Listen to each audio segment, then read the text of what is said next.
Bonjour les investisseurs, j'espère que vous allez tous bien. On est parti pour une nouvelle vidéo d'analyse technique aujourd'hui. 41 sociétés de qualité que j'ai sélectionnées pour leurs fondamentaux. On a de la grosse cap pour le dividende, de la grosse cap pour la croissance et de la small cap pour booster un petit peu le portefeuille. Avant de voir ça, on fait les recommandations d'usage. Je vous rappelle que je ne suis pas un professionnel ni un conseiller financier, mais un simple amateur qui cherche à partager sa passion. En aucun cas, je vous invite à répliquer les positions de mon portefeuille. Formez-vous, faites-vous vos propres convictions. Il y a beaucoup de choses gratuites sur Internet, donc il n'y a aucune raison de ne pas se former. Vous êtes seul responsable de vos investissements, du choix des positions et donc des plus-values et des moins-values qui vont avec. Ok, donc comme d'habitude, on commence avec mon sentiment de marché. Mon sentiment de marché, c'est qu'on est extrêmement haut actuellement sur le CAC, mais le roi de l'analyse technique en France, monsieur Laurent Albi, nous a sorti une vidéo le 26 mars, son Big Picture, en nous disant que pour lui, on était au début d'un cycle haussier qui devrait durer jusqu'au T3 2025.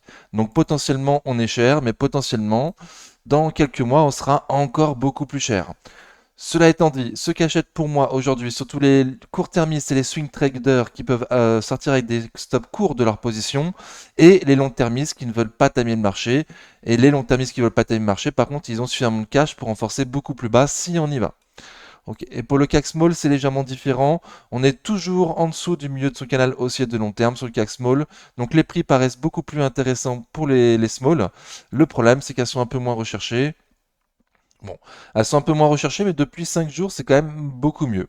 Ok, donc tout monte potentiellement encore jusqu'au T3 2025, d'après l'exceptionnel Laurent Albi. Vous avez là en description de la vidéo le lien pour regarder sa big picture, et donc j'invite fortement à aller le voir. Ok, donc on commence comme d'habitude par Air Liquide. Air Liquide de long terme, ça donne ça, donc très très bien. On avait dupliqué son range pour avoir un nouvel objectif. Donc dernièrement, on est arrivé au nouvel objectif. On est très très cher d'après moi sur Air Liquide. Il va y avoir une distribution d'actions gratuites en juin. Donc je ne m'attends pas à ce qu'on puisse avoir des prix très intéressants sur Air Liquide avant quelques mois après ce détachement de l'action gratuite.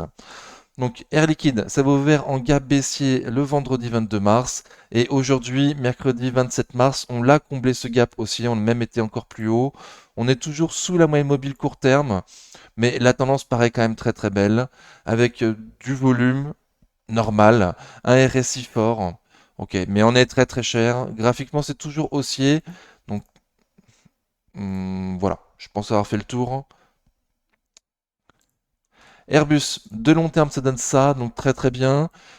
Sur Airbus, on paraît également un peu cher, mais il y a des analyses qui sont sorties récemment en disant objectif 200 euros sur Airbus, avec la montée des tensions géopolitiques, avec la baisse de Boeing, qui a beaucoup de déboires ces temps-ci, ça booste Airbus.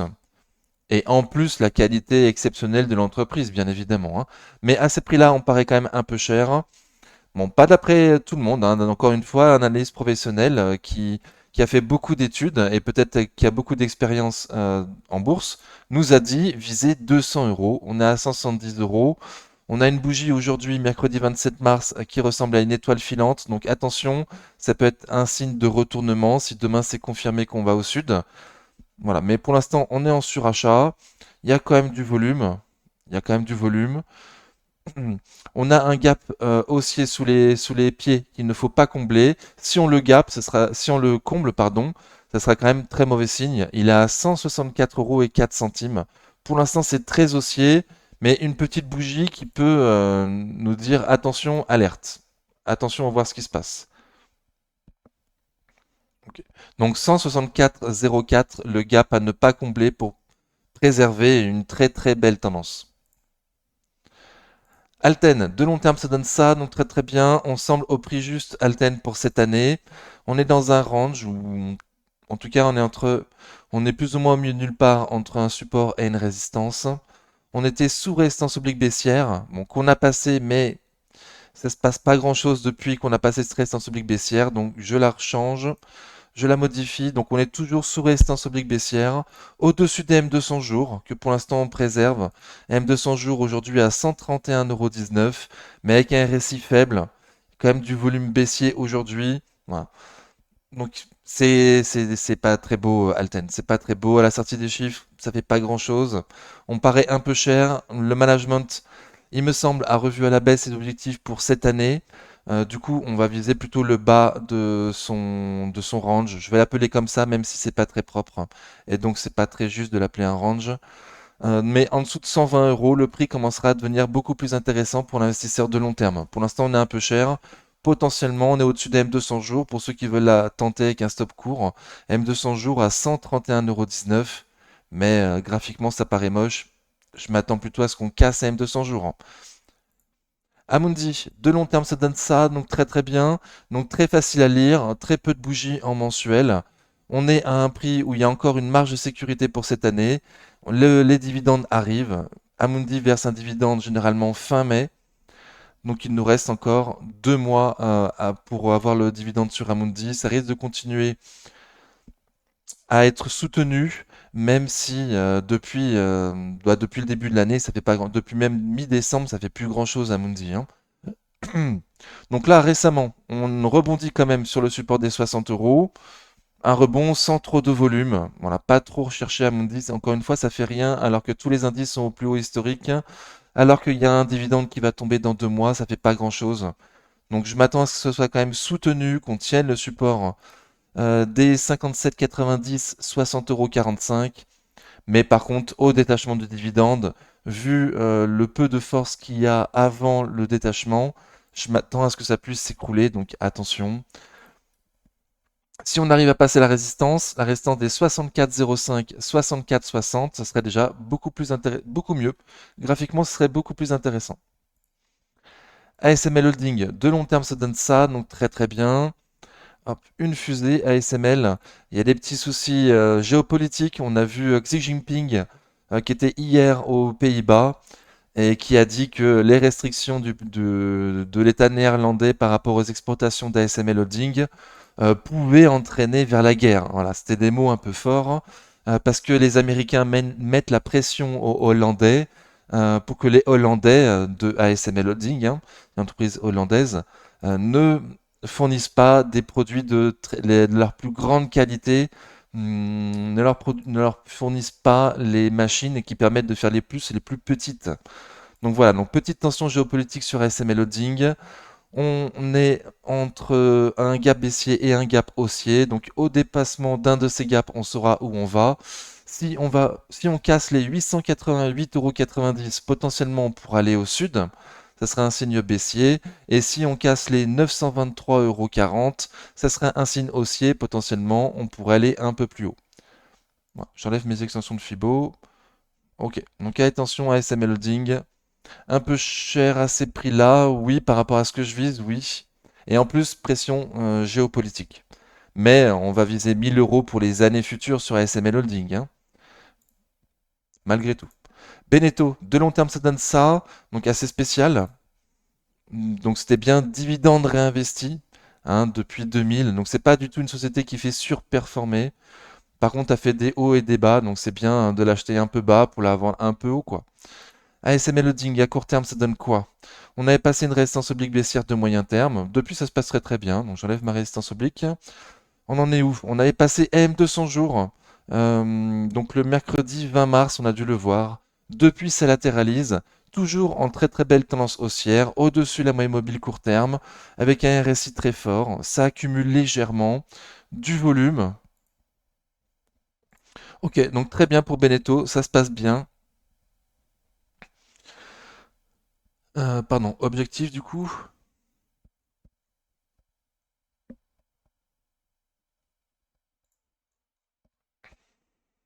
Mhm. Donc on arrive par contre sur une résistance.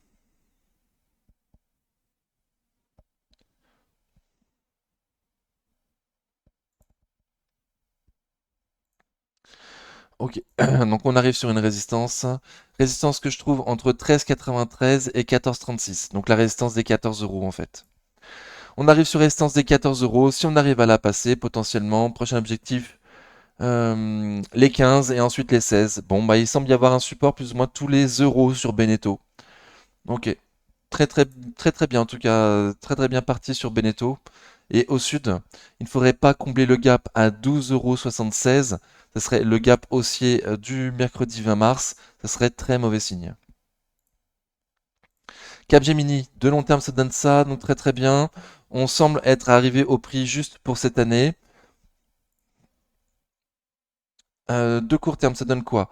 Donc on avait passé une résistance des plus hauts récents, la résistance des 208,20 €, 212,80 €, qui maintenant va faire support normalement.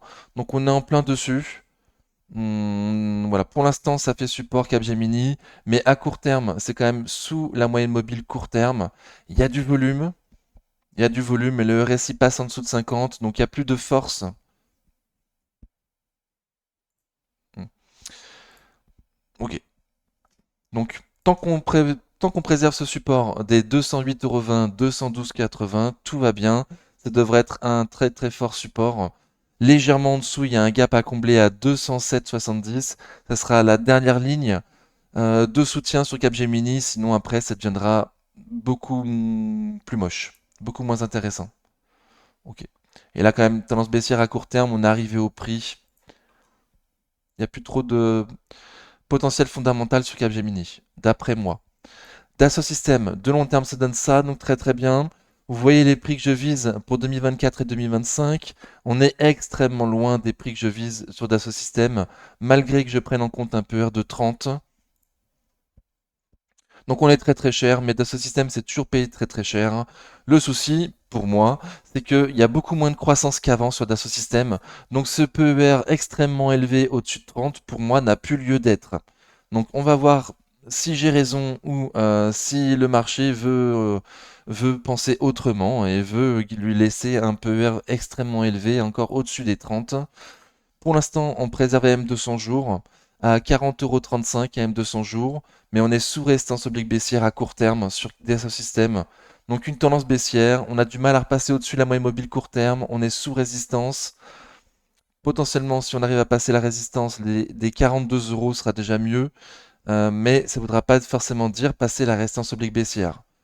Aujourd'hui, résistance oblique baissière pour demain, pardon, pour le jeudi 28 mars à 42,20 €. 22.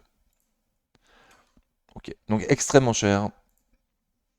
Edenred, de long terme, ça donne ça, donc très très bien. On a encore un petit peu de marge fondamentale pour cette année sur Edenred, en sachant que peut-être qu'il y aura une amende en Italie pour Edenred, comme il y a eu cette année pour la France, où ils ont payé une amende en France de 150 millions d'euros. Cela étant dit, il y a tellement de croissance sur Edenred, il y a tellement des belles marges sur Edenred, que c'est quand même un prix intéressant en dessous des 50 € pour l'investisseur de long terme qui souhaiterait se placer pour un début de ligne. C'est un peu compliqué parce qu'on est dans une résistance. La résistance des 48,79 €, 50,24 €. Donc le prix m'intéresse pour l'instant, mais on a du mal à passer cette résistance. Avec un RSI toujours un peu faible et une enquête judiciaire actuellement en cours en Italie qui pèse aussi sur les cours d'Edenred. Ok, donc je donnais juste le support. Je pense que si ça retourne au sud, on se retrouvera avant d'aller dans le bas de son canal aussi. Je dis quand même au cas où, hein, le bas du canal aussi actuellement vers les 44 €. Equasens, de long terme, ça donne ça. Donc c'était beau jusqu'en janvier 2021 et depuis février 2021, c'est quand même une tendance baissière. Alors on aura les prix demain. On aura les prix demain sur Equasens, donc voir si les prix nous donnent bien un objectif de cours à 55 avec un PER de 18. Et je vise 59 € pour 2024. Donc il y a encore un petit peu de marge fondamentale. À ce prix-là, ça paraît être un prix intéressant. On l'avait dit sous les 48,80. Donc là, on est passé légèrement au-dessus, mais on n'est quand même pas loin du tout. Pour du long terme, on n'est pas à ça près. Donc voir ce qui se passe demain, jeudi 28 mars sur Equasens, la sortie des chiffres. Est-ce qu'ils seront bons, bien pris ou non? Je pense qu'ils seront bons, ils seront relativement moyens parce qu'il n'y a pas eu de croissance de chiffre d'affaires, voire une légère décroissance. Mais les marges ont toujours été bonnes sur Equasens, donc il n'y a aucune raison de penser que les marges ne seront pas bonnes de nouveau pour cette publication. Comment va le prendre le marché? Est-ce qu'on va réussir à combler le gap baissier à 52,10 € et clôturer au-dessus? Ça serait très très bien. Potentiellement un renouveau, potentiellement un petit rebond sur Equasens. Mais attention, les chiffres du T1 2024 sortiront le 7 mai et normalement, il y avait encore le Ségur de la santé au T1 2023. Donc la base de comparaison du T1 2024 le 7 mai devrait être compliquée pour Equasens. À voir. Donc je pense pas qu'on puisse s'extirper très très loin, même si ça monte demain sur Equasens. La résistance plus haut est entre 55,80 et 62,40 €. Voilà, donc certainement que les 56 feront résistance.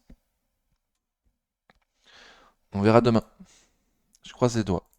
Et si Luxottica de long terme se donne ça, donc très très bien. On paraît très très cher par rapport au prix que je vise sur Essilor. On a passé une résistance qui nous bloquait là depuis 3 ans. Donc au passage de cette résistance, il y a eu une explosion. On est toujours en cours dans cette explosion. On est au-dessus de la moyenne mobile court terme avec du volume, avec un récit très très fort qui est en surachat. Ça n'accumule plus par contre, ça n'accumule plus, mais la tendance est toujours très très belle. Voilà, donc effet bouchon de champagne. On a longtemps été bloqué et quand ça a passé, ça a explosé. Jusqu'où on peut aller? Potentiellement le haut de son canal haussier aujourd'hui vers les 226,50 €. Donc voilà, pour l'instant, aucun signe de retour au sud, hein. Donc très très bien, magnifique. Eurofin scientifique de long terme, ça donne ça, donc très bien. On semble être à un prix un peu cher pour cette année. Voilà, mais c'est une vision qui n'est pas forcément partagée pour tout le monde, donc je vous le dis quand même. Dernièrement, sur Eurofins à court terme, on était dans une boîte où on faisait pas grand-chose, entre les 58,64 et les 54,28 €. Donc à voir dans quel sens on va pouvoir sortir sur Eurofins. Voilà, si on arrive à passer les 58,64, il y a un signal haussier potentiellement pour aller viser les 60,28 €, le comblement d'un gap baissier. Si on casse les 54,28 €, ça voudra dire déjà qu'on aura de nouveau cassé M200 jours et ça sera du coup pas du tout bon signe. Ok.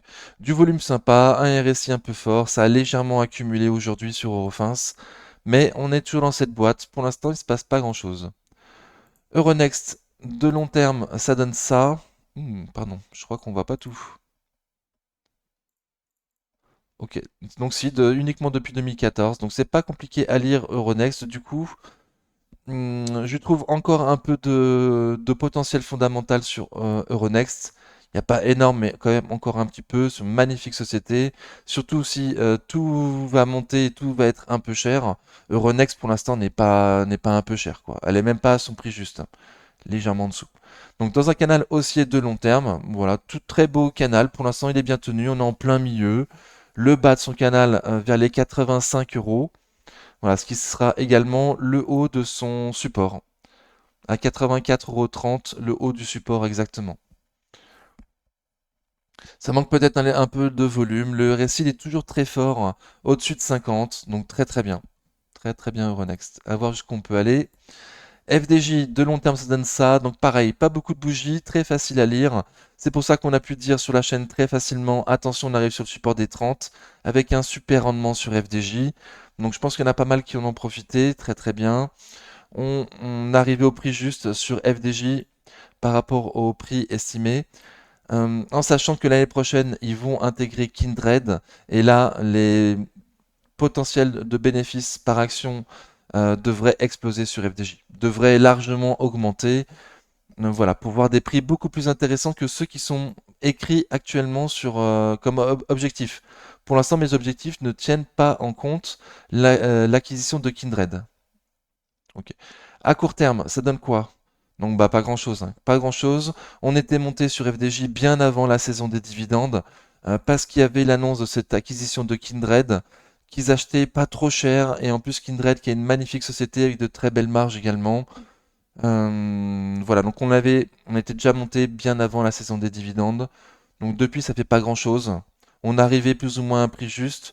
Là on vient de casser une résistance oblique baissière, mais il n'y a pas du tout d'explosion au passage de cette résistance oblique baissière. Avec un volume légèrement manquant, ça n'accumule pas, ça distribue pas non plus, avec un RSI tout juste à 50. Donc voilà, pour l'instant il ne se passe pas grand-chose. On est un peu loin des Bollinger qui se resserrent. Donc à voir si il se passe quelque chose, mais plus tard. Pour l'instant, c'est extrêmement plat sur FDJ. Ferrari, de long terme, ça donne ça, donc très très bien. On est cher sur Ferrari, on est cher, mais c'est normal pour la Hermès de l'automobile. du secteur automobile. C'est normal de se payer beaucoup plus cher qu'un PER de 30. On avait dit dernièrement sur la chaîne qu'on était entre deux gaps. Donc on a comblé le gap baissier, ce qui était un signe haussier. Pour l'instant, le signe haussier n'est pas démenti. On continue à monter avec un volume normal, avec un RSI qui est très très fort en surachat. On est toujours au-dessus de la moyenne mobile court terme, toujours extrêmement cher, normal. Comme les voitures, c'est super cher et c'est normal. GTT de long terme, ça donne ça, donc très très bien. Elle aussi, très facile à lire, pas beaucoup de bougies, donc très très bien. On a encore de la marge fondamentale sur GTT normalement, mais il y a une opération capitalistique en cours sur GTT. Engie vend son reliquat d'actions qui le restait dans GTT. C'est une vente à terme qu'ils font, c'est un truc un peu bizarre. Moi, j'ai pas trop d'historique pour pouvoir savoir qu'est-ce que ça veut dire réellement. Donc, j'avais donné la news à ChatGPT qui nous avait dit, attention, dans ce genre de cas, il peut y avoir une pression baissière jusqu'à la fin de cette vente à terme, donc dans 18 mois, vers septembre 2025, il me semble, j'avais noté quelque part. Ouais, jusqu'en septembre 2025, potentiellement, d'après ChatGPT, donc attention à prendre avec pincette, il peut y avoir une pression baissière sur GTT. Donc pour l'instant, bah, c'est plus ou moins ce qui se passe, hein. Le prix vendu par Engie, c'était 137 euros. À l'annonce de cette vente à terme par Engie, on a été aux 137 euros. Donc potentiellement, les banques vont nous laisser aller un petit peu plus haut que 137 pour nous laisser un petit peu d'espoir et ensuite vont vendre une pression baissière pour nous ramener vers les prix vers les 137 euros.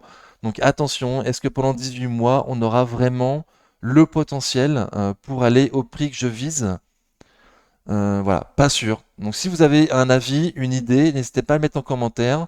Merci beaucoup, ça sera bien pour la communauté. Et sinon, ChatGPT nous a aussi dit que, ok, il va y avoir une pression baissière pendant 18 mois, mais à la fin de ces 18 mois, il risque d'avoir une pression haussière parce que tout le monde devra se racheter et potentiellement un gros rattrapage, mais seulement dans 18 mois. Voilà. Donc là, on est à 138,90. Écoutez, une grosse bougie bien moche aujourd'hui, mercredi 27 mars, sans trop de volume. Mais on est toujours au-dessus de la moyenne mobile court terme. Donc où ça va aller? Avec un récit pile poil à 51. Bon, bon, bon. Ça paraît assez poussif, comme nous l'avait dit ChatGPT, assez poussif par rapport aux magnifiques fondamentaux sur GTT et par rapport à pratiquement toutes les autres sociétés qui font que monter, quoi. Interparfum, de long terme, ça donne ça, donc très très bien. Je nous trouve un peu cher sur Interparfum, mais je vous rappelle que je mets à jour mes prix pour la première vidéo du mois. Donc le premier mercredi de chaque mois, je mets à jour mes prix. On verra si les analystes professionnels ont revu à la hausse leur estimation. Pour l'instant, bah, ça fait pas grand-chose. Ça faisait pas grand-chose avant aujourd'hui, mercredi 27 mars, où on a eu quand même une englobante haussière. Donc, c'est une bougie qui englobe au minimum la bougie précédente. Je pense que c'est... je vérifie hein, que c'est bien une englobante baissière au centime près. Donc, on a ouvert à 50,30 € et au plus bas, la veille, on avait fini à 50,30 €. Donc c'est ça. Donc c'est bien une englobante haussière aujourd'hui sur Interparfum qui fait passer une résistance qui était anciennement résistance. Aujourd'hui, ça passe support. Ok, on passe au-dessus de la moyenne mobile court terme avec un volume normal, avec un RSI qui repasse au-dessus de 50 et une légère accumulation. Donc un petit signe haussier sur Interparfum. Allons-nous voir la force d'aller tenter M200 jours? Aujourd'hui à 53,15 €. On l'a déjà tenté deux fois. Donc là, ce serait le troisième passage. Voilà, potentiellement, on arriverait à passer M200 jours. Je répète, aujourd'hui à 53,15 € au bout du troisième test. Donc très très bien. On va voir ce que ça donne Interparfum. Petit signe haussier aujourd'hui. À prendre potentiellement avec un stop sous les 50,30 €, hein, sous les plus bas de la bougie de la veille ou sous les plus bas de l'ouverture aujourd'hui sur Interparfum. Potentiellement. Ipsos, de long terme, ça donne ça, donc très très bien. On paraît un peu cher sur Ipsos. On paraît un peu cher, mais c'est toujours extrêmement haussier. À court terme, alors j'enlève la Fibonacci parce que du coup on a fait des nouveaux plus hauts. Très très bien, ce sera plus propre. Oui. Donc je laisse l'extension de Fibonacci par contre. Donc à court terme, on était dans une box, dans une boîte, pardon, où on faisait pas grand-chose. Du coup, on latéralisait. Hier, mardi 26 mars, on l'a passé. Aujourd'hui, mercredi 27 mars, bon bah c'est pas extrêmement bien validé. On est toujours au-dessus de cette boîte, ça c'est bien, mais on a quand même une grande mèche haute, on a une mèche basse, une bougie un peu d'indécision sur Ipsos. Imaginons que ça aille en haut, potentiellement extension de Fibonacci sur les 68,25 € à un prix qui paraît un peu cher, sans trop de potentiel fondamental d'après moi. Et encore une fois, je mettrai à jour mes prix pour mercredi prochain. Voilà, si on intègre la boîte, il ne faut pas casser les 63 € qui pour l'instant font support. Ok, volume normal, bon ça accumule pas, il y a quand même un gros qui a vendu là le 15 mars avec gros volume, ça se voit sur l'accumulation distribution et le volume. Donc il y en a un qui a pris ses bénéfices quoi, il y a très peu de temps. Très peu de potentiel fondamental d'après moi sur Ipsos. Kering, de long terme ça donne ça, donc très très bien. Donc Kering ne va pas bien, enfin très très bien non d'ailleurs. Kering c'était bien, c'était magnifique jusqu'en juillet 2021 et depuis août 2021 on est quand même dans une tendance baissière. Donc Kering ne va pas bien du tout au niveau fondamental, surtout Gucci. On s'attend à, enfin perso, je m'attends à une deuxième jambe de baisse, à une deuxième news flow négatif entre mi et fin avril 2024 sur Kering, à la sortie des chiffres du T1 et il y aura aussi l'Assemblée Générale. Donc voir si le management ne revoit pas à la baisse ses objectifs pour Gucci pour cette année. C'est ce qu'ils nous ont prévenu quand ils ont fait le profit warning. Euh, je, je refais, donc du coup, le mardi 19 mars, ils ont fait un profit warning. Gucci a fait moins 20% de chiffre d'affaires. On s'attendait plutôt à une baisse de 10%. Ils font deux fois moins bien qu'attendu. Et en plus, ils nous ont averti peut-être revoir à la baisse leur objectif à la sortie du T1 mi-avril 2024. Donc attention, là on a fait un rebond sur un support, le support des 324,80, 354,50 €. On y était il y a très peu de temps. Beaucoup de gens l'ont vu rebondir sur ce support-là et se sont dit zut, trop bête, je me suis pas renforcé à ce prix-là. Si on y retourne, je le fais. Donc pour l'instant, voilà, pour moi, les gens c'est ce qui s'est passé psychologiquement. Il y a eu, il y a eu un rebond sur ce niveau-là. À voir comment ça va sortir. Moi, je suis pas très confiant pour, vous l'avez compris, hein, je pense pour les 15-20 prochains jours, quoi. À voir. Pour l'instant, on est sur un support, écoutez. Je vais donner le prix du support en entier. Donc, voir ce qui se passe. RSI toujours très faible. Il y a quand même du volume, mais RSI faible, donc pas trop de force. Ça a accumulé légèrement, oui. Bon. L'Oréal, de long terme, ça donne ça, donc très très bien. On est cher sur L'Oréal, mais on sera toujours cher sur L'Oréal. Après, est-ce que ça vaut vraiment plus que 30 de PER? Bon, à chacun de voir. À court terme, on est dans une boîte. À court terme, on est dans une boîte entre les 418,70 et les 457,60 €. J'ai dit 418,70 c'est la boîte, mais avant d'aller au 418,70, il y aura MM200 jours à 420 euros. Voilà, certainement que si on touche à M200 jours, il y aura un rebond à ce niveau-là, hein, certainement.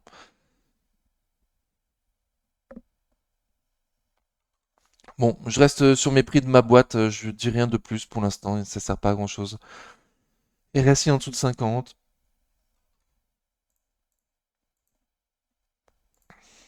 Lumibird, de long terme, ça donne ça, donc spécial. On regarde surtout depuis 2014, depuis la fusion des deux entreprises qui ont créé Lumibird. Malgré tout, c'était beau jusqu'en décembre 2021. Depuis janvier 2022, c'est moche, sous résistance oblique baissière, en tendance baissière. Et en plus, on paraît un peu cher. On paraît toujours un peu cher. Pour cette année, je vise un prix juste à 11,50. Alors oui, pour 2025, je visais pratiquement 15 euros, donc il y a une très belle croissance attendue.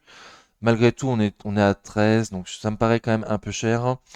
Le marché s'était emballé là depuis quelques semaines, j'avais pas compris pourquoi, je l'avais dit sur la chaîne. Bon, bah là, on semble retomber, hein. On a cassé M200 jours. On a comblé un gap haussier. Donc, tendance baissière. On va en direction, en tout cas, du support. Le support des 11,68, 12,30 €. Mais 20% marge de sécurité seront sur les 11,84 €. Voilà, pour l'instant, tendance baissière, hein. Ça s'était enflammé, là. J'ai toujours pas compris pourquoi, hein. Bon. Ok. Donc, à suivre, tendance baissière à court terme.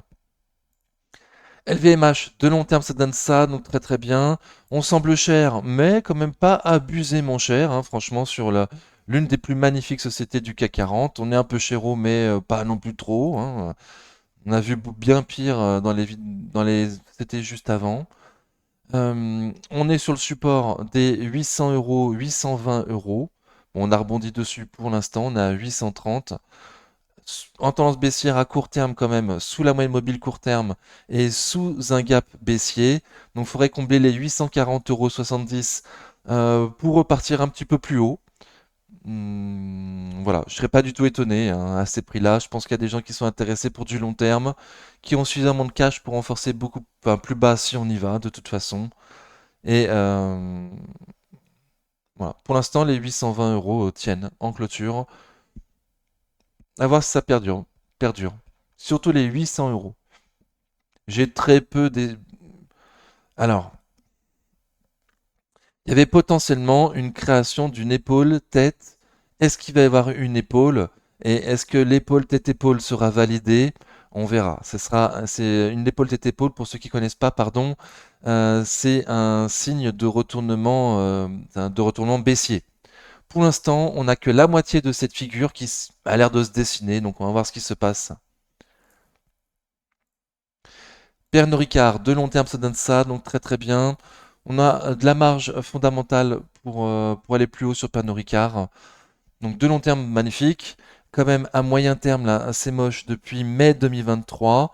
Alors déjà, les chiffres n'avaient pas plu, hein, sur Pernod Ricard. Il y avait encore beaucoup de stocks aux US qui n'ont pas réussi à liquider dans les temps qu'ils nous avaient donnés. Donc ils ont déçu le marché. En plus, il y a une enquête en cours en Chine sur le secteur des spiritueux. Donc à voir comment ça se passe, hein. Donc c'est pour ça qu'aujourd'hui on a Pernod Ricard à des prix pas trop chers. Voilà, je devrais normalement te dire 143,20 €, mais 20% marge de sécurité. Malgré tout, pour l'investisseur de long terme, j'ai longtemps dit et je continue à le redire, en dessous de 160 pour un début de ligne, ça paraît intéressant. Donc là on est à 149 euros, ça fait pas grand-chose. Voilà, on va attendre d'être rassuré par les chiffres sur Pernod Ricard parce que de nouveau, hein, ils ont déçu l'année dernière. Ils n'ont pas fait ce qui était escompté, hein. Ils nous avaient dit rebondir au deuxième semestre, bah ils l'ont pas fait. Plus l'enquête en Chine, ça pèse. Mais du coup, on a l'occasion d'avoir une magnifique société à un prix pas trop trop cher. Bon, la revers de la médaille, c'est que elle fait rien graphiquement, quoi, hein.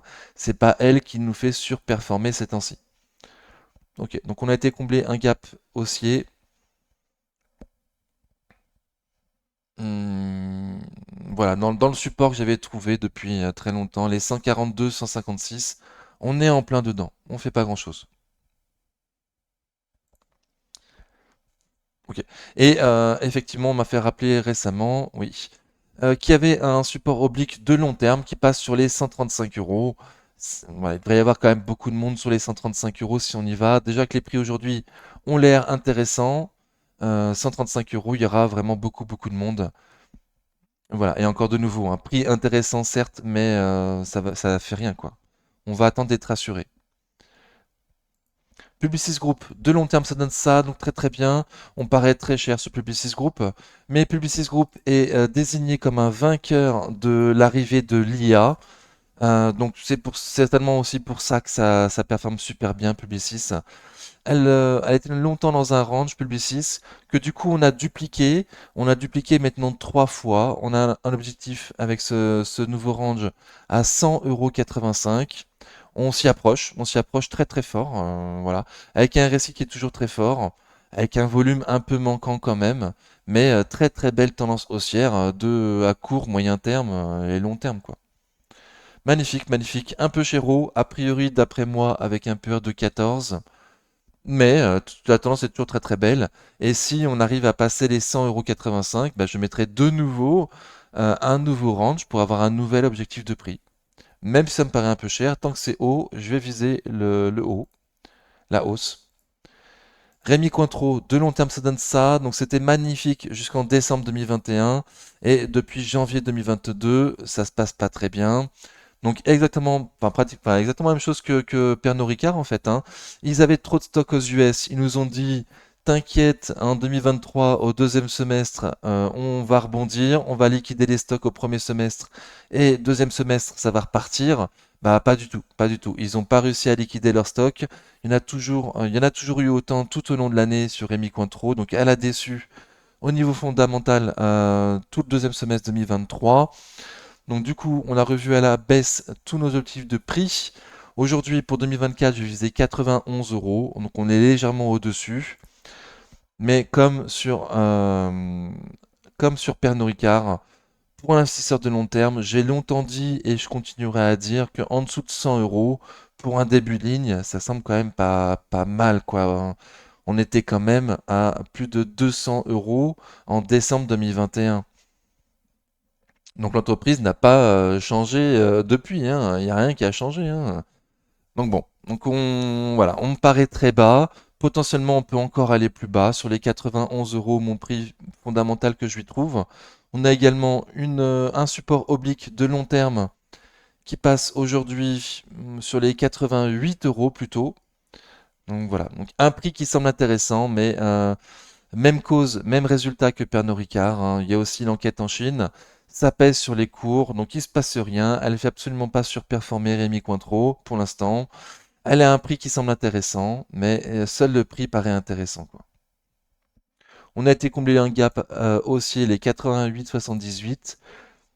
Depuis, ça s'est légèrement repris, mais il se passe rien, quoi. Il reste toujours en dessous de 50. Bon, ça accumule que très légèrement, il n'y a pas d'explosion. Voilà, donc à voir. Voir ce qui se passe, Rémi, ça devrait pas non plus faire grand-chose avant la sortie de chiffres qui nous rassure. Seb, de long terme, ça donne ça, donc très très bien. Il nous restait encore jusqu'à présent 20% marge de sécurité. Là, je vois qu'on les a passés. Hop. Donc à court terme, ça donne ça. On était dans un premier range qu'on a passé. Donc on a fait un deuxième range. Très très bien. Là, petite explosion quand même aujourd'hui, mercredi 27 mars sur Seb, avec un volume un peu manquant ces temps-ci, mais une énorme bougie quand même sur Seb. Donc, donc très très bien, très très bien. Il y a de la marge fondamentale, il n'y a plus les 20% marge de sécurité, mais on a quand même je vise quand même 12 euros de plus sur Seb pour cette année et encore plus pour l'année prochaine, bien évidemment, hein. Prochain objectif, un gap à combler à 122,90. Et faudrait pas retourner sur le support en tout cas, si on retourne sur le support, faudrait pas casser les 113,90. Support entre 113,90 et 115 euros. Ok, donc petit, très très bien sur Seb, très très bien. Saint-Gobain, de long terme, ça donne ça, donc très spécial, et pourtant c'est dividende réinvesti, hein. Donc dividende non réinvesti. Ah, pardon. Dividende réinvesti, voilà, donc c'est quand même beaucoup plus beau. Donc dividende non réinvesti pour avoir les prix historiques. On n'est pas encore au plus haut historique sur Saint-Gobain. On paraît, on paraît un peu cher, en tout cas au prix. On paraît au prix juste sur Saint-Gobain. Mais je le redis, Saint-Gobain m'a impressionné avec la sortie de ses chiffres de 2023. Elle a super bien, alors elle a très bien, pardon, elle a très très bien performé en 2023, alors que le secteur immobilier est en crise. Donc je me dis que pour 2025, où la baisse des taux devrait améliorer le sort du secteur immobilier, Saint-Gobain devrait exploser. Donc voilà, pour l'instant, on n'est pas encore tout à fait au prix juste que je lui trouve. Et en plus, potentiellement, les fondamentaux, les attentes des analystes professionnels pour 2025, à l'annonce de la baisse des taux, devraient être largement revus à la hausse, hein. C'est largement possible. Court moyen terme, très très beau sur Saint-Gobain. J'ai pas donné les prix des plus hauts historiques. On va viser les plus hauts historiques, 75 euros, 74, 78 euros, la résistance. Ok, donc très très bien.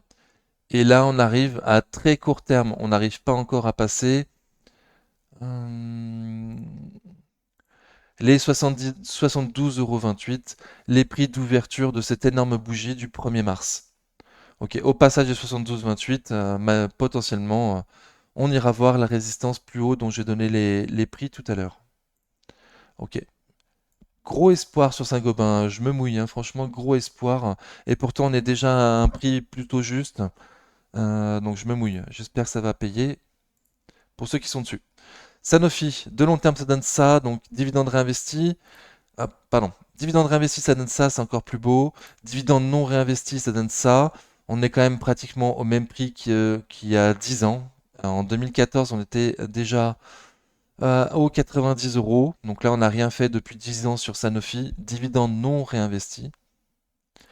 À acheter le plus proche possible des 80 dans cette optique où elle fait rien depuis 10 ans, hein. On va régulièrement aux 80 euros. Donc là, on est à 90. Alors, je dis ça, mais à court terme, on a quand même passé une résistance qu'il fallait passer. On l'a passé avec force et volume, donc très très bien. Un signal haussier sur Sanofi. Alors, c'est Laurent Albi qui avait donné ce scénario, hein. Donc, on l'avait relayé sur la chaîne lundi. On l'avait de nouveau relayé sur la chaîne hier, mardi 26 mars, quand ça avait passé la résistance. Et je vous le redis aujourd'hui, mercredi 27 mars. Donc, je ne fais que répéter les propos de Laurent Albi, qui avait encore une juste, hein, Laurent qu'on appelle Lolo, les bons tuyaux. Donc là, prochain objectif, 93,31 € M200 jours. Deuxième objectif, les 95,60 € les plus hauts de mi-janvier. Et troisième objectif, 100,16 € le comblement d'un gap baissier. Fondamentalement, on en a le potentiel. Le problème, c'est que Sanofi nous a dit abandonner ses marges opérationnelles pour 2025 et prévoir la scission de produits vendus hors ordonnance. Voilà, ce qui inquiète un petit peu le marché. Voilà, donc allons-nous vraiment avoir la force d'atteindre ces objectifs fondamentaux? C'est la question. Donc c'est pour ça que je donné trois objectifs. En tout cas, là, ça part bien. À court terme, force, volume, très très bien. Qui accumule, très très bien. Merci Lolo. Satoyo Stedim Biotech, de long terme, ça donne ça. Donc on paraît extrêmement cher, hein, d'après le PER de 30 que je lui trouve. Donc on paraît extrêmement cher. On verra de nouveau, hein, la semaine prochaine, hein, quand je vais mettre à jour mes prix. Est-ce que les analyses professionnelles ont revu fortement à la hausse leur objectif?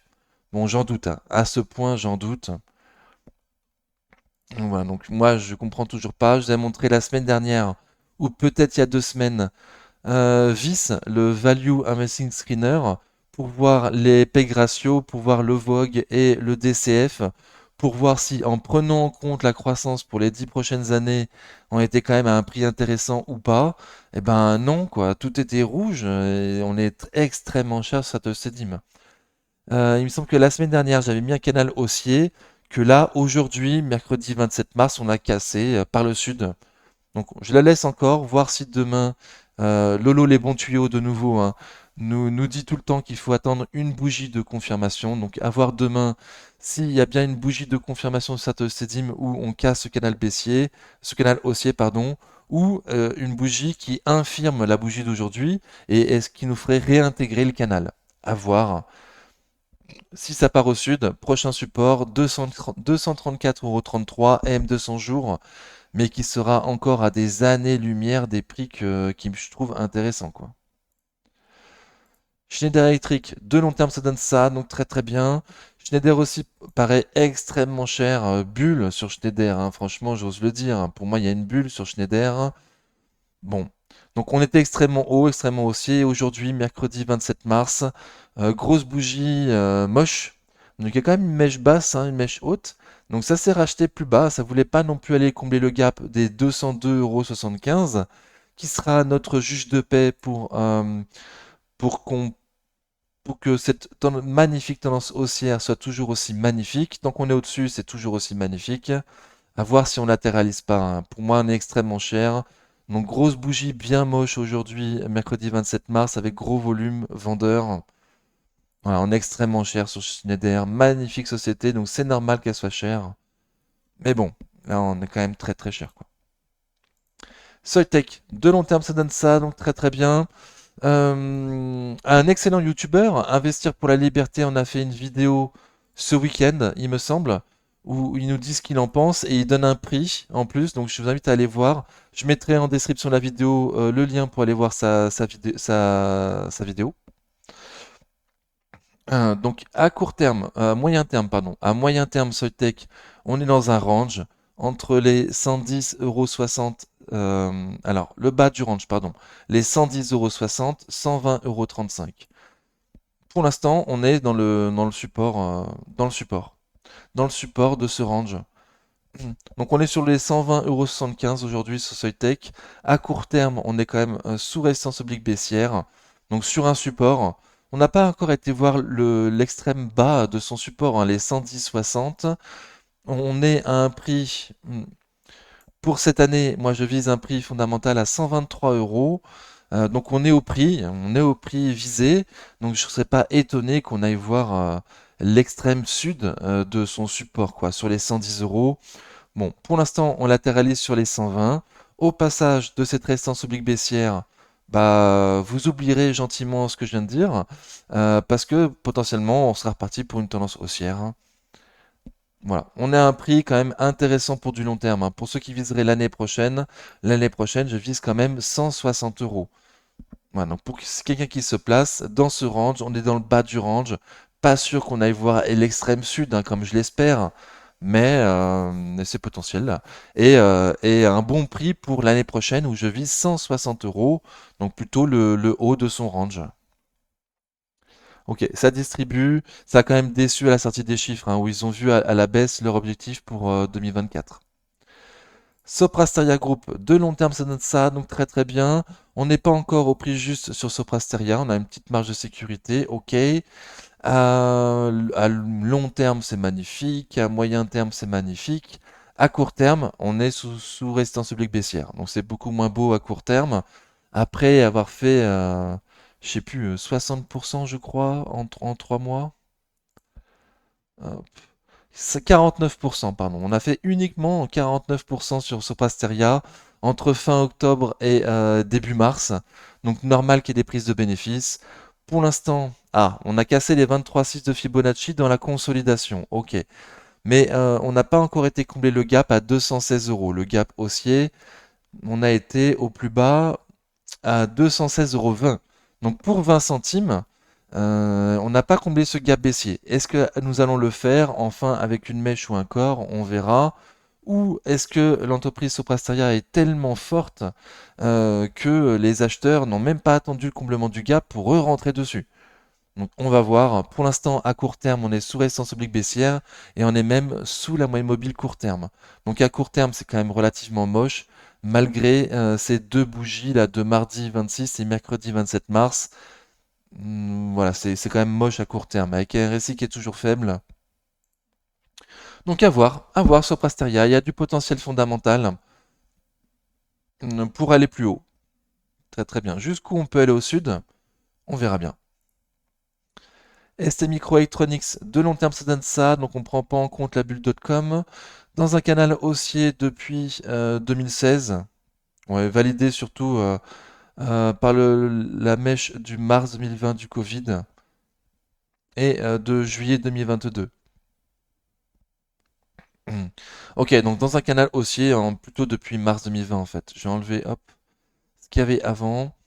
Donc dans un canal haussier qui est toujours plus ou moins très très propre.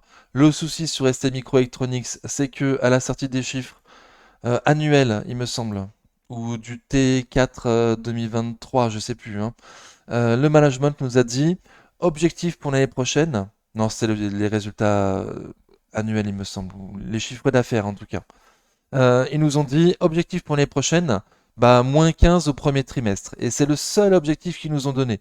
Donc dans ces conditions-là, ST Microelectronics pardon, perd, je crois, 11% depuis le début de l'année. Donc rien de spécial après euh, une guidance comme ça, l'entreprise ne peut pas performer. Donc on n'est pas cher sur ST Micro, on n'est pas trop trop cher. Juste, alors vu que du coup que le management a dit ça, bah, tous les analystes professionnels ont revu à la baisse leur objectif pour cette année, hein. Non seulement il vise moins 15 pour pour le premier trimestre, mais normalement, le management nous donne un objectif pour l'année. Là, s'il n'a pas pu nous donner un objectif pour l'année, mais uniquement pour le premier trimestre, c'est qu'il a aucune visibilité. Donc tout le monde a revu à la baisse ses objectifs sur STM. On paraît pas cher au niveau de son PER sur STM au vu de la qualité de l'entreprise et du cash qu'ils ont en trésorerie. Donc ça paraît pas cher. En plus, on est dans le bas de ce canal haussier, mais à voir ce que ça donne vers mi-avril, la sortie des chiffres du T1 et les nouvelles perspectives du management, quoi. Est-ce qu'ils peuvent nous dire autre chose? Est-ce qu'ils vont nous dire de nouveau moins 15 pour le T2? Voilà. Et tant qu'on n'a pas cette news, pour moi, STM ne fera pas grand-chose, quoi. Au miracle, on est quand même allé jusqu'aux 44 euros en ce début d'année. Moi, j'étais quand même un peu surpris, quoi. Donc là, on est reparti en dessous, on est en dessous des 40, quoi. Donc bon. Fondamentalement, je devrais te dire d'attendre en dessous des 39,20 € pour commencer une ligne sur ST Microelectronics. Je propose bien que des débuts de ligne, hein. Après, on peut.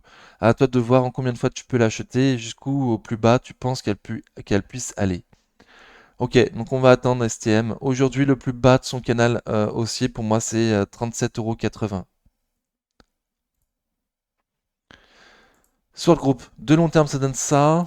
Donc très très bien. Ah, faudrait que je mette à jour mes prix, tiens. Hop, il y a tellement une publication, donc j'irai voir ça, pardon. Donc j'ai un seul et unique support sur Sword Group. Le support des 36,80, 34,50 €. En dessous de 36,80 pour du long terme, ça paraît être un prix intéressant. Voilà, je visais 40 € pour 2025. 2024, pardon, pour 2024. Mais ça fait pas grand chose. Ça fait pas grand chose, c'est très très mou sur le groupe. Donc on est au-dessus, on est sur le support haussier de son support. On est sur le support. On est dans le haut de son support, au-dessus des 36,80, mais en dessous des M200 jours. Donc voir ce qui se passe sur le groupe, voir ce qui se passe. Bon, on est quand même, on est au prix que j'attendais pour 2023. On n'est qu'à 10% des prix que je vise pour 2024. Donc normalement, mes 20% marge de sécurité pour cette année, ce serait 32 euros. Mais comme je vise 46 euros pour 2025, donc quand même une belle croissance, en dessous des 36,80 pour un long-termiste qui souhaite se placer, un début de ligne, ça paraît intéressant. Donc à voir, est-ce qu'on va casser les 34,50 € ou est-ce qu'on va casser M200 jours pour avoir un sens? Pour l'instant, il se passe rien du tout sur ce groupe, avec un RSI qui commence à s'exciter un petit peu, mais il se passe rien quoi, il se passe rien du tout. Thales, de long terme, hop, ça donne ça, donc très très bien, magnifique. En plus, avec la montée des tensions géopolitiques, ça explose. On est très très loin de mes objectifs de prix. Attention, est-ce qu'il n'y a pas une bulle sur Thales? Ou est-ce qu'on va pas rentrer dans un monde de militaires? Est-ce que la guerre va éclater? Bon. Potentiellement, on a ouvert avec un gap haussier qu'on n'a pas comblé encore. Ouais, donc il y a un gap haussier à combler là, les 157,65. Tant qu'on est au-dessus, tout va bien, magnifique, extrêmement haussier, super, même s'il y a une petite conso. Si on le casse, c'est quand même un début de mauvais signe. Il y aura M200 jours aussi qu'il faudra préserver, aujourd'hui à 153,74.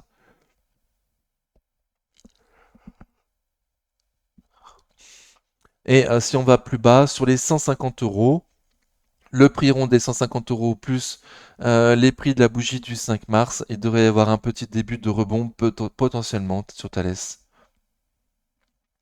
Et si l'une des guerres en cours se finit, il risque d'y avoir une baisse de la tension sur le prix de Thales, quoi, et voir un petit peu au sud. Donc attention, voir ce qui se passe. On est extrêmement cher, on a passé son canal haussier. Ouais, est-ce qu'on va pas le réintégrer dans les tout prochains jours? À ce prix-là, c'est quand même vraiment très très cher, hein. Mais voilà, on va avoir besoin de plus en plus d'armes, donc c'est peut-être légitime. Pour l'instant, je trouve ça un peu cher. Tamador Group, de long terme, ça donne ça, donc très très bien. Hop. On l'avait dit facilement sur la chaîne, hein, il y avait un support sur les 65 euros. On l'a rebondi dessus. Je vise 90 pour cette année. On était dans une boîte pendant très longtemps, là, on en est sorti. On en est sorti avec un volume normal, un RSI fort, une accumulation. On a également vu le management acheter des actions de Tamador Group à ce prix. Donc très très bien. Très très bien. Objectif 90 pour moi fondamental, mais graphiquement, objectif les plus hauts historiques. La résistance des 98,20 €, 102 euros. Potentiellement ça part bien avec potentiellement un stop sous les 85-90, qu'on ne réintègre pas cette boîte. Très belle tendance avec volume, je répète.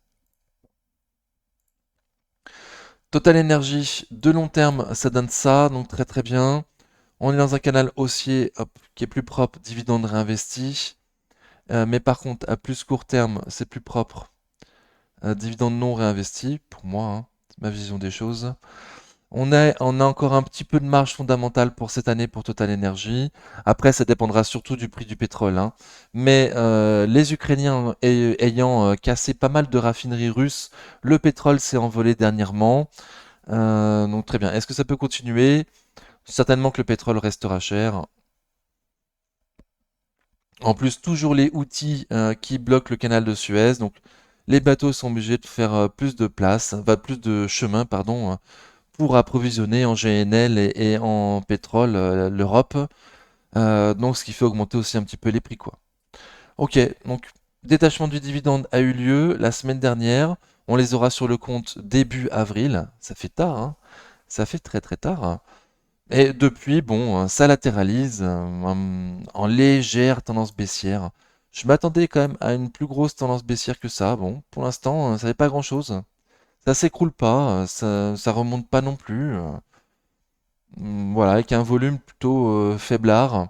Un RSI toujours fort. Bon, ça accumule pas non plus. À un prix pas nul. Voilà, je sais pas trop quoi dire. Le support des 60,54 €, 61,15 €. Voilà, potentiellement, si on y retourne, il y a un support à ces prix-là. RSI très fort. Bon, c'est pas grand-chose. À voir, à voir. Trigano, hop, de long terme, ça donne ça. Donc, on semble avoir une petite marge de sécurité par rapport au prix que je vise pour 2024, hein, 180 €, donc très très bien, très très bien. Donc on n'est plus à mes 20% marge de sécurité, on est passé au-dessus des 144. Alors, Laurent Albi, j'ai vu dans sa vidéo, était plutôt positif. Moi, je mets un petit bémol en sachant que c'est lui le boss, hein, c'est lui qui a raison certainement. Mais quand même, on a fait un plus bas que le précédent. Donc pour moi, la tendance haussière est cassée. On est dans une tendance neutre au mieux, quoi. Donc attention, à un prix où on a encore de la marge fondamentale pour aller plus haut, je serais beaucoup plus rassuré au passage de cette résistance, la résistance des 149 €, 150 et 150 euros. Au passage des 150 euros, je serais beaucoup plus rassuré pour aller tester l'autre résistance, pas beaucoup plus haut, à 155 euros. 153, 155 euros. Ok. En tout cas, on est toujours sur un support oblique de moyen terme.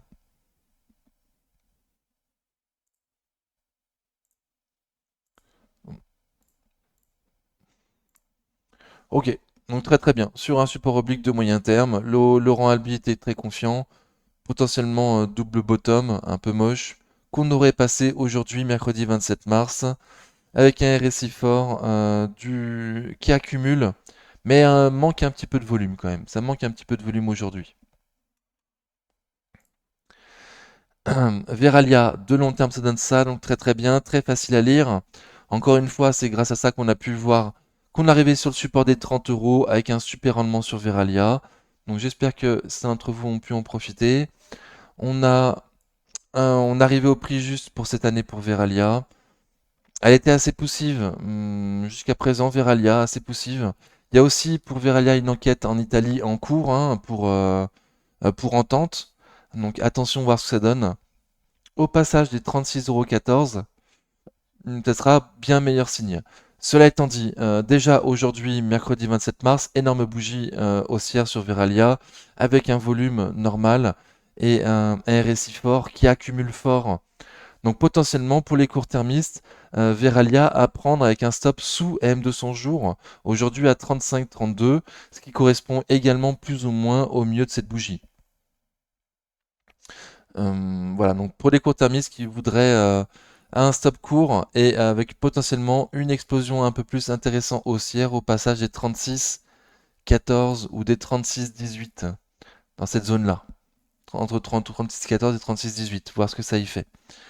Ok, donc intéressant potentiellement, surtout avec la bougie d'aujourd'hui, mercredi 27 mars, Veralien.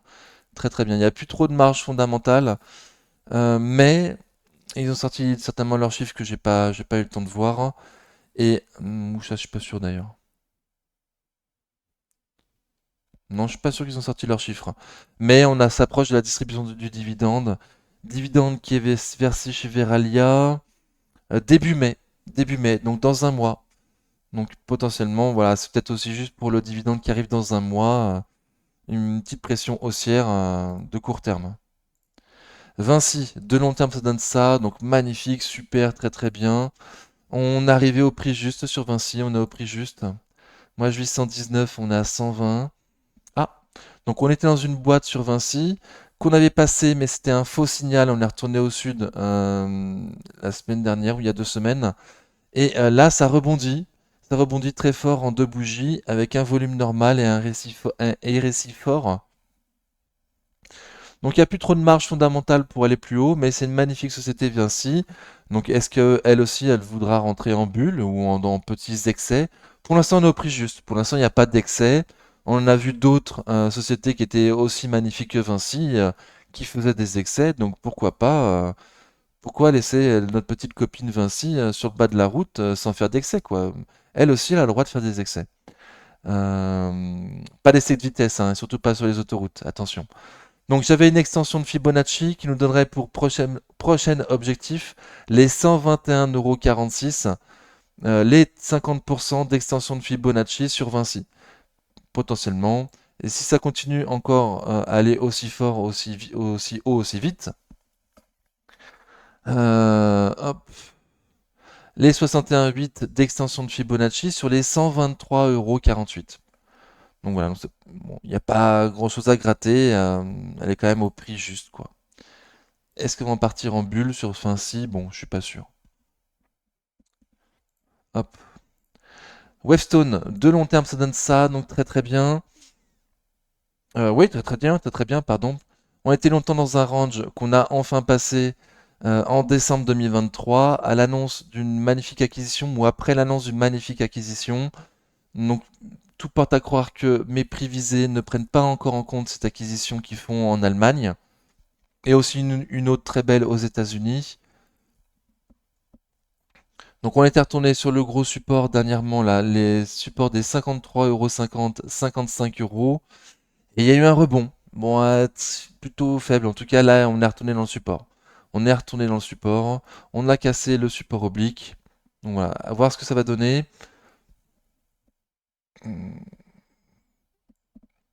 À un prix qui, si on ne prend pas en compte l'acquisition, les acquisitions, aujourd'hui, on est un peu cher. Je vise 48 €. Encore, on va voir la semaine prochaine quand j'aurai mis à jour mes prix. Est-ce que les analystes professionnels ont intégré ces acquisitions dans les prix ou pas? On verra. Pour l'instant, on est sur le support. Je vais donner le prix. Légèrement plus bas, il y a un gap à combler, les 52,60 €. Donc ça voudrait dire casser le support, mais on n'est pas très très loin. Et on a également M200 jours ensuite en soutien, aujourd'hui à 52,46. Si on casse tout ça, très mauvais signe, et graphiquement il risque d'y avoir une accélération baissière sur Wavestone. Donc bon, légèrement moche quand même, hein, légèrement moche. Ok, on arrive à la fin de la vidéo, j'espère que ça t'a convenu. Je vous rappelle qu'il faut absolument aller voir la vidéo The Big Picture de Laurent Albi sur la chaîne YouTube BNP Paribas Produits de Bourse. C'est super important. Si tu es abonné à ma chaîne mais que tu n'es pas abonné à la sienne, en tout cas que tu ne regardes pas ces vidéos, il me semble que c'est une erreur. Il me semble que la première chose à faire, c'est surtout de regarder Laurent Albi et éventuellement, s'il te reste du temps, me regarder moi, ça me ferait très plaisir. En attendant la prochaine vidéo, prenez soin de vous. Ciao.